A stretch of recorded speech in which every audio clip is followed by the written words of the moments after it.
Every time I see an Infiniti G37, I automatically assume there's a Glock switch and an ounce of weed in the car that person's willing to protect with every fiber of their being. This thing is a black Timberland on 4 fucking wheels. You see this? This thing is the harbinger of doom. And you have to immediately assume that Thanos' little cousin on his mama's side drive this motherfucker. Everybody got a cousin that drive one of these motherfuckers. You know, the one that been in jail for about the last 10 years, ready to pull up on you and whoop some ass. Mismatched bumpers and fenders and shit. If there's a bumper at all, the goddamn hood will be tied down with a little bit of rope. Let's see. And it'll have at least 3 good tires on that bitch and 1 donut. Ass always want to do some illegal shit. Every friend I got with an Infiniti always want to do some illegal shit. I'd be like, God damn, let's stay home and let's go to Bible study. Let's do that. Y'all always want to bob and weave in traffic and fucking run from the police. I don't want to hear this fucking trombone on wheels all goddamn day.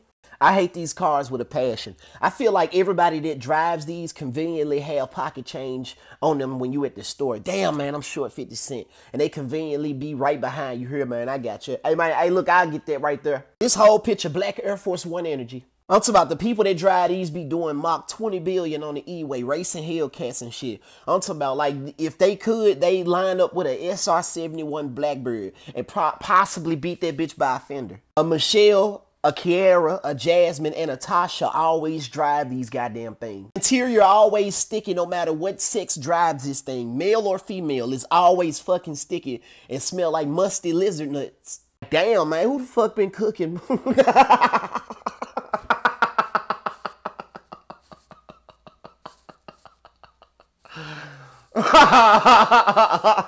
Hold on, I gotta get it out, dog. I gotta get it out. Like, damn, man, why the fuck your interior smell like moose nipple sandwiches? Oh boy, Chicago really do got some monsters up there. Bro, I don't know what to say. Like, Chicago has a whole Need for Speed protagonist prowling the streets, racing everybody left to right. Oh, the car in question is this dark blue MK3 Supra. Pop the hood, and there's a big turbo 1JZ under it. Now, this got me thinking, I'm like, man, this gotta be a rear model. And, well, the owner told me it's definitely one of those rear models. Which, if you didn't know, only had just over 2,000 built.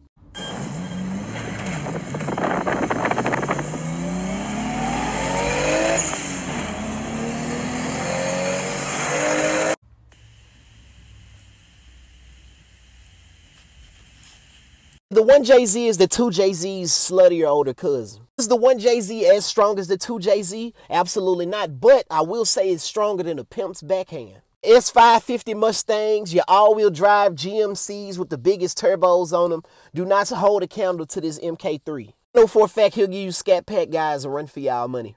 See, originally this was a twin-turbo non-VVTi 1JZ powered vehicle, but he eventually got bored with those twin-turbo setup and decided to go with one big single, along with a manual swap. Now, that manual is a R154. This man absolutely Frankensteins some things on his vehicle. Now, he also has a carbon fiber hood and a carbon fiber target top. Now, the thing is, his Brembos come from 2 different vehicles. The front Brembos come from a Mercedes S550. The rears come from an Evo 8.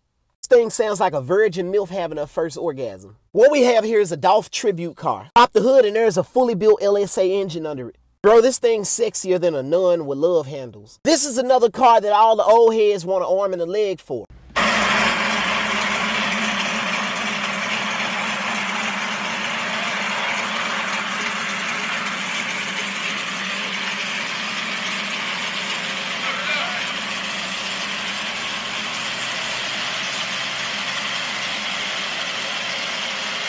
Oh, some slicks and skinnies on this thing.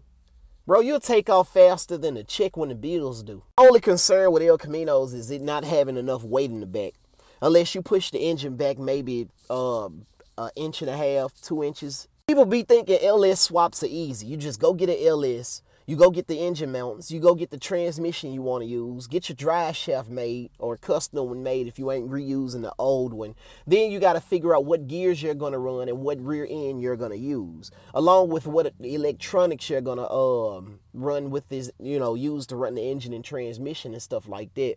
What type of fuel pump you're going to get. It's not as simple as going to get a donor car. You got to actually make this shit work with the body and the electronics or whatever vehicle you're trying to use. But the Elco weighs as much as your mom's ass after college.